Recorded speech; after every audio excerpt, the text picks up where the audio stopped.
Halo semuanya, kembali lagi bersama saya Michael. Di video kali ini kita akan coba update market kripto, pergerakan dalam beberapa hari terakhir dan juga pergerakan baru ini saja, di mana memang market sedikit mengalami penurunan ya sekitar 2%-an. Mungkin beberapa dari teman-teman yang sempat beli mungkin sedikit bingung nih, sebenarnya arah market tuh kemana. Jadi di video kali ini kita akan coba clarify apa yang terjadi dalam market kripto dan mungkin potensi-potensi movementnya selanjutnya ya. Jadi jangan lupa kalau teman-teman suka video ini, like videonya ataupun share juga. Kita bisa langsung masuk aja ke dalam intronya ya.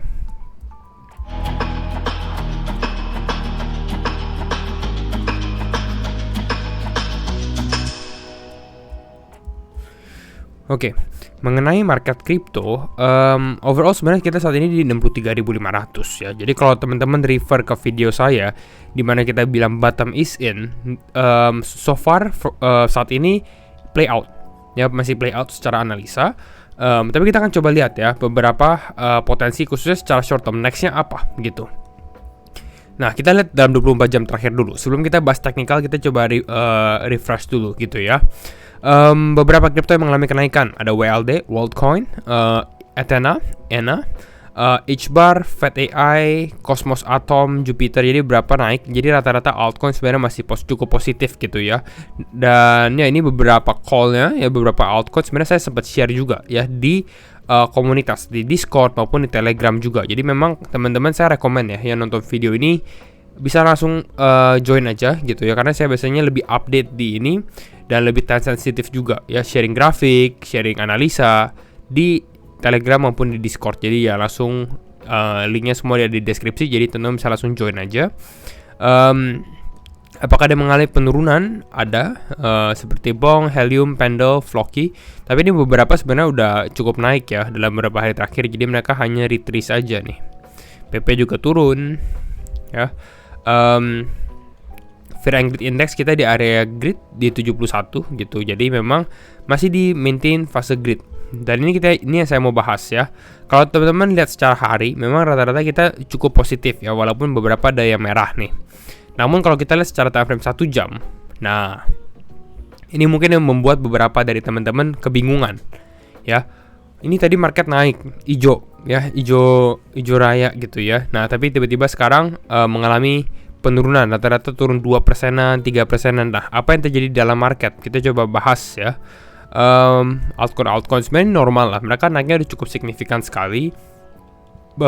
Rata-rata mungkin 15-20%-an dapat kali ya untuk kenaikannya. Jadi untuk pullback seperti ini sebenarnya very normal ya. Kalau teman-teman beli altcoins pada saat video ini dibuat bottom is in, saya rasa ya mungkin teman-teman udah up sebenarnya, udah cuan walaupun kita mengalami penurunan. Nah, tapi apa yang terjadi? Yang terjadi ya yang saya bisa dapatkan secara news untuk saat ini dari Robinhood. Dimana teman-teman kalau tahu Robinhood itu salah satu perusahaan Amerika yang memang fokusnya itu di bidang investing. Jadi dia seperti sekuritas, jadi bisa beli saham tapi bisa beli kripto juga. Jadi all in one lah semuanya. Nah, Robinhood ini ternyata ada SEC decided to issue a Wells notice. Jadi ada notice gitu ya untuk crypto bisnisnya Robinhood. Ya, sebenarnya ya kalau kita lihat secara news sendiri ini cukup negatif, tapi sebenarnya kalau menurut saya nggak besar sih, nggak terlalu berimpact besar. Cuma mungkin ini short term reaction aja dari market. Nah, kalau kita lihat secara view saya pun di bulan Mei rata-rata saat ini pun masih cukup positif. Saya masih belum melihat alasan kenapa kita istilahnya nggak mengalami kenaikan gitu. Nah, karena ada beberapa data yang support. Salah satunya, nih teman-teman bisa lihat tanggal 3 Mei kemarin, ini pertama dalam sejarah Bitcoin Spot ETF ya, di mana GBTC atau Grayscale ini mereka sudah melakukan inflow. So ini pertama kalinya nih. Teman-teman lihat ada 63 million dollars of inflow. Walaupun let's say kita di sini kita lihat BlackRock hanya 12 ya, nggak apa-apa. Tapi Fidelity kemarin juga inflow-nya cukup besar, FBTC sekitar 102. Lalu GBTC juga inflow-nya besar, 63 ya. Sebelumnya di sini orang-orang panik nih 1 Mei. Ini kita bahas ya. Orang-orang panik tanggal 1 Mei, market wah ini 563 outflow. Yang negatif nih, wah market akan turun lagi. Ternyata dia reversing, bahkan GBTC aja membeli Bitcoin bukan Bitcoin tapi Bitcoin Spot ETF gitu. Jadi inilah salah satu sebenarnya menurut saya data yang cukup suportif. Tapi let's see, kita lihat ya di 6 Mei ini, mungkin besok pagi saya update-nya nanti saya update di Telegram aja gitu ya. Apa yang akan terjadi untuk ETF-nya sendiri. Tapi hopefully it's positif ya. Sebelum kita continue lagi, sebenarnya saya mau bahas altcoins, tapi saya mau remind teman-teman ya, Binance ini lagi mengadakan Mega Drop. Mega Drop itu salah satu program baru dari Binance. Ini project pertamanya. Jadi menurut saya ini sangat-sangat potensi gitu. Jadi teman-teman harus menggarap Mega Drop ini. Ini seperti launch pool atau launchpad dari Binance ya. Project pertamanya itu dari Mega Drop itu adalah BB, Bounce Bit Token. Ya, Bounce Bit Token. Gimana caranya? Udah saya bukan refer, tapi saya sudah buatkan video Mega Drop di sini, Mega Drop Bounce Bit. Jadi jangan kelewatan lah teman-teman, apalagi kalau market lagi naik, performance-nya biasanya bagus gitu. Jadi ya ini a win-win solution juga untuk teman-teman. Kalau teman-teman belum ada Binance, bisa cek di link deskripsi saya untuk mungkin mau menggunakan referral link saya gitu ya. Nah, kita coba masuk ke dalam makro. Bagaimana dengan makro? Kadar makro tadi saya sempat skimming, sempat screening apa yang akan terjadi. Ini saya coba ganti ke area ke tangga. Oke, Jakarta. Nggak terlalu banyak sih untuk minggu ini ya. Kalau teman-teman lihat ya, ini nggak terlalu banyak event-event yang akan terjadi di minggu ini. Jadi menurut saya ini adalah minggu yang sebenarnya is a good week untuk trading, karena data-data makronya nggak terlalu banyak yang signifikan istilahnya. Jadi benar-benar purely kalau teman-teman trading technical ataupun news-news kayak ini nih, yang tiba-tiba ada news seperti ini gitu. Cuma jadi menarik ya, karena makro nggak influence data seharusnya untuk minggu ini. Altcoins. Nah, lalu kalau market dip, let's say di sini lagi mengalami penurunan, belinya apa? Ya, belinya sebenarnya saya udah sempat share juga di komunitas kembali lagi ya. Tapi memang ada satu trend yang teman-teman harus perhatikan, which is kalau teman-teman lihat dalam satu week terakhir, AI coins kembali trending lagi. Jadi teman-teman bisa refer ke AI lagi. Kenapa beberapa AI ini teman-teman lihat, saya cukup sempat share, ada Wildcoin ya, WLD, ada Arkham, PHB juga, ini Phoenix kalau nggak salah, ada Render yang mengalami kenaikan, bahkan Sleepless AI pun mengalami kenaikan juga. Jadi ini beberapa AI coins memang cukup outperforming the market gitu. Kenapa mereka naik? Salah satunya mungkin menurut saya adalah dari ChatGPT 5 yang mungkin akan launching di bulan Juni atau di pertengahan Juni. Jadi mungkin ini akan menjadi direct beneficial gitu ya untuk AI coins. Jadi ini menjadi naratif to watch juga gitu.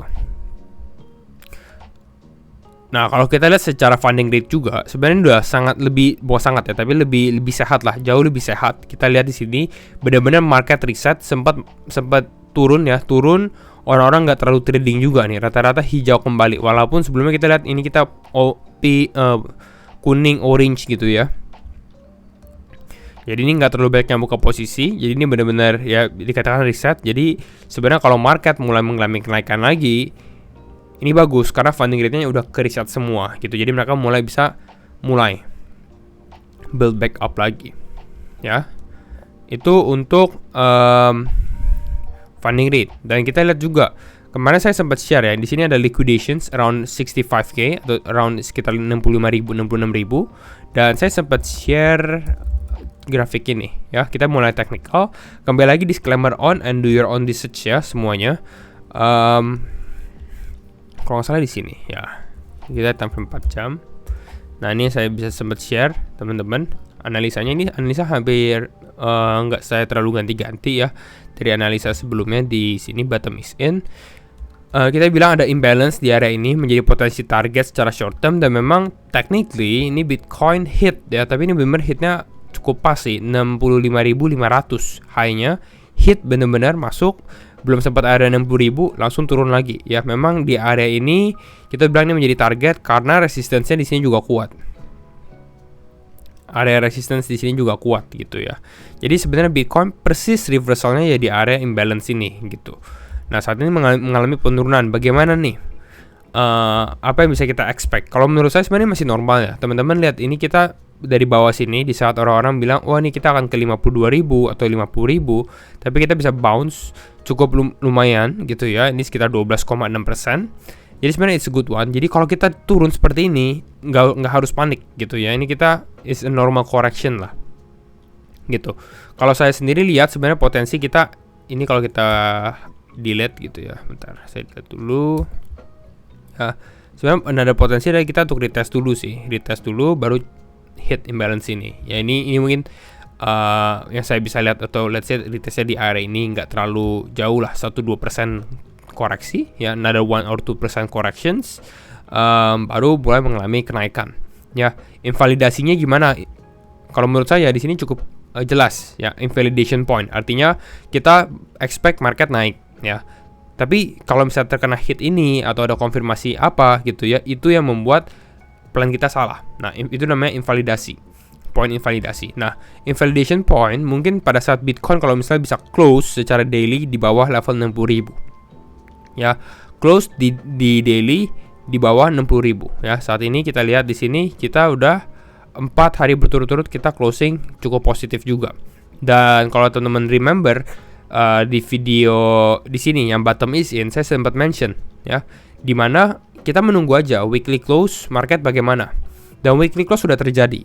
Dan ini teman-teman bisa lihat weekly close yang terjadi, kita closing di area 64.000. Jadi ini better than my expectation. Bahkan saya bilang at least kita kalau close di atas 61.000 aja udah lumayan.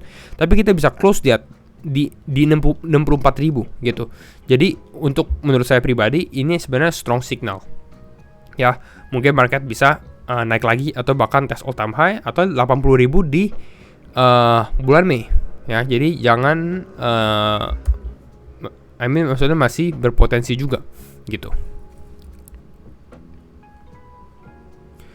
Itu yang saya perhatikan ya, kita hit imbalance. Jadi kalau kita secara short term memang lebih ke arah kita konsolidasi ya. Di sini memang ada area supportnya. Jadi I think kalau dia let's say dia coba kita kasih moving average ya.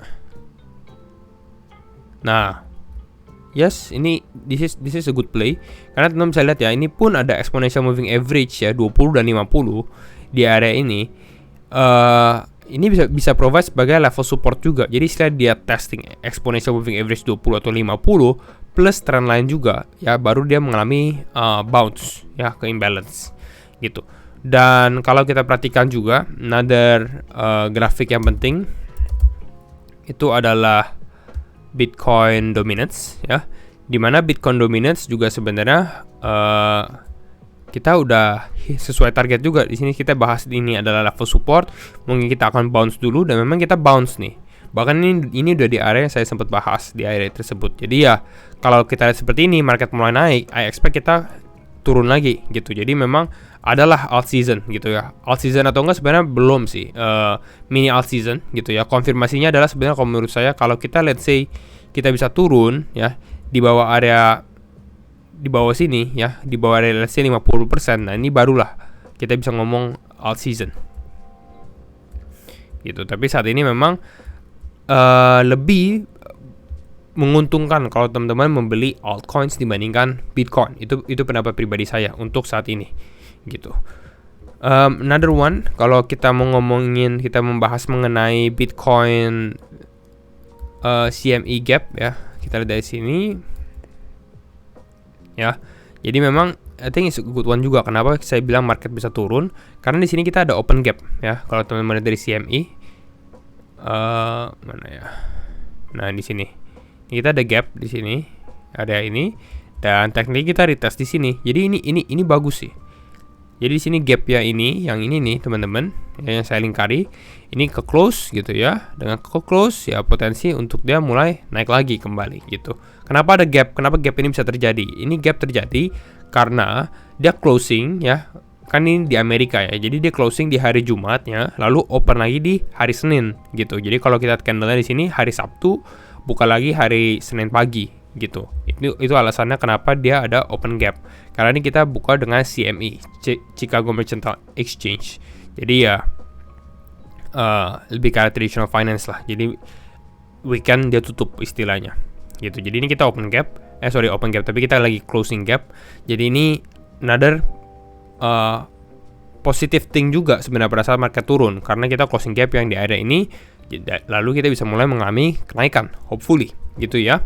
Jadi kira-kira ini untuk market update-nya. Jadi kita bukan fake pump. Jadi sebenarnya ini adalah a healthy correction aja untuk secara short term ya. Jadi I think that's all. Ya, kalau teman-teman suka video ini, jangan lupa tuh share videonya, like ataupun subscribe juga. Reminder, jangan lupa do mega drop dari Binance juga. Link saya taruh di deskripsi ya, maupun referral link juga. Dan sekali lagi thank you semua for watching and see you in the next video. Bye bye.